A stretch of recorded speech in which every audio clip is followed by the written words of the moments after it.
Today on The Insiders, we'll reveal the agonizing legal ramifications of alleged child abuse. I have spent my life savings, I've put every ounce of energy I've had in this legal battle for the last 7 years of my life for my children.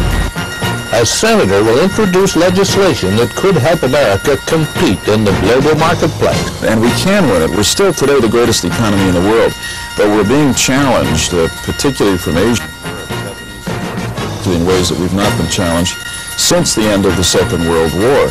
And on the Waste Watch, Alan Keyes will expose some extravagant military benefits.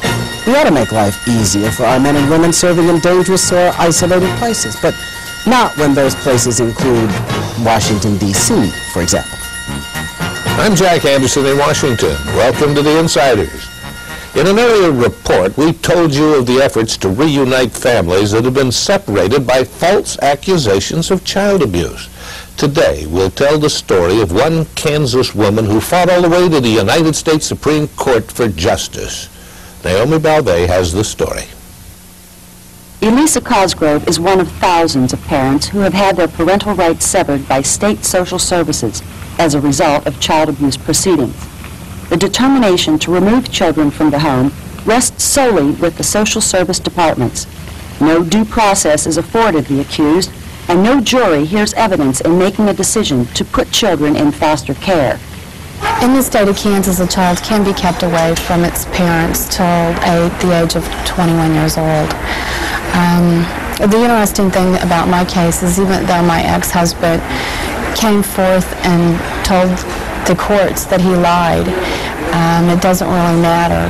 They've already reached the conclusion in their mind that I'm guilty, even though I've been totally exonerated and proven innocent. I believe that if the Supreme Court rules favorably in this case, that it will have a tremendous impact nationwide in child abuse cases.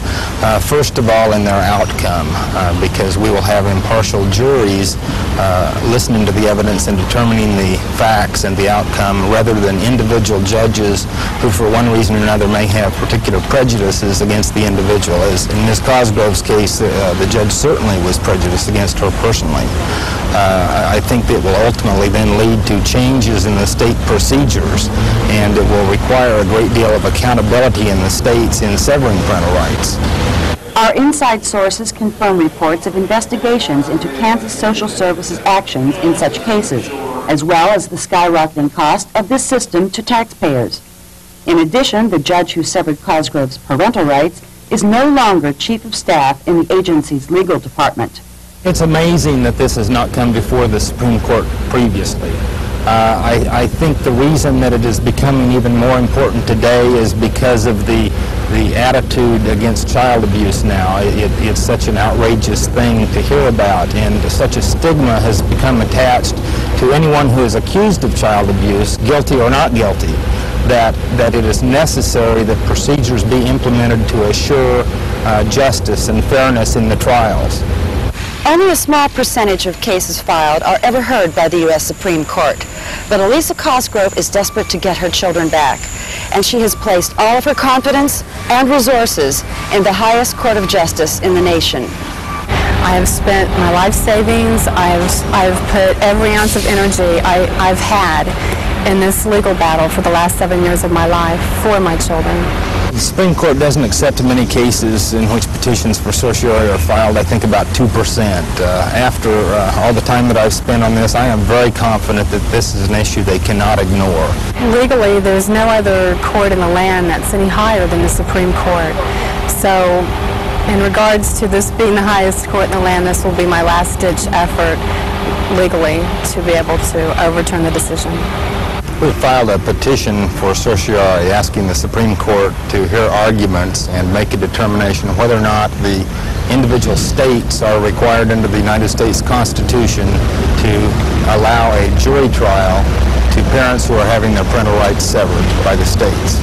Many state social service departments have come under attack for failure to handle child abuse cases with appropriate action.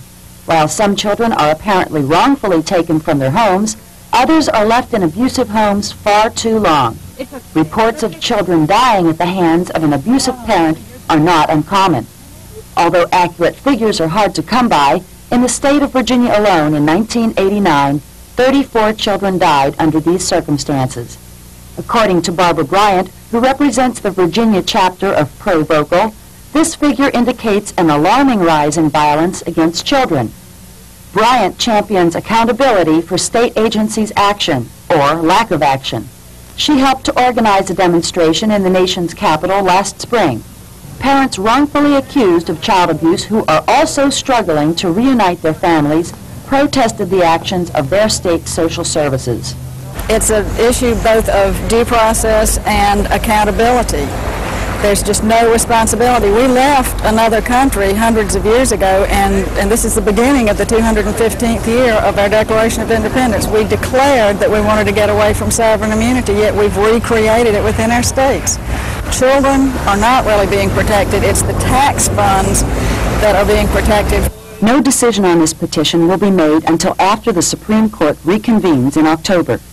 Elisa Cosgrove still faces a long wait for the wheels of justice to act on her case. And before it's all over, it could be another year or two before she can be reunited with her children.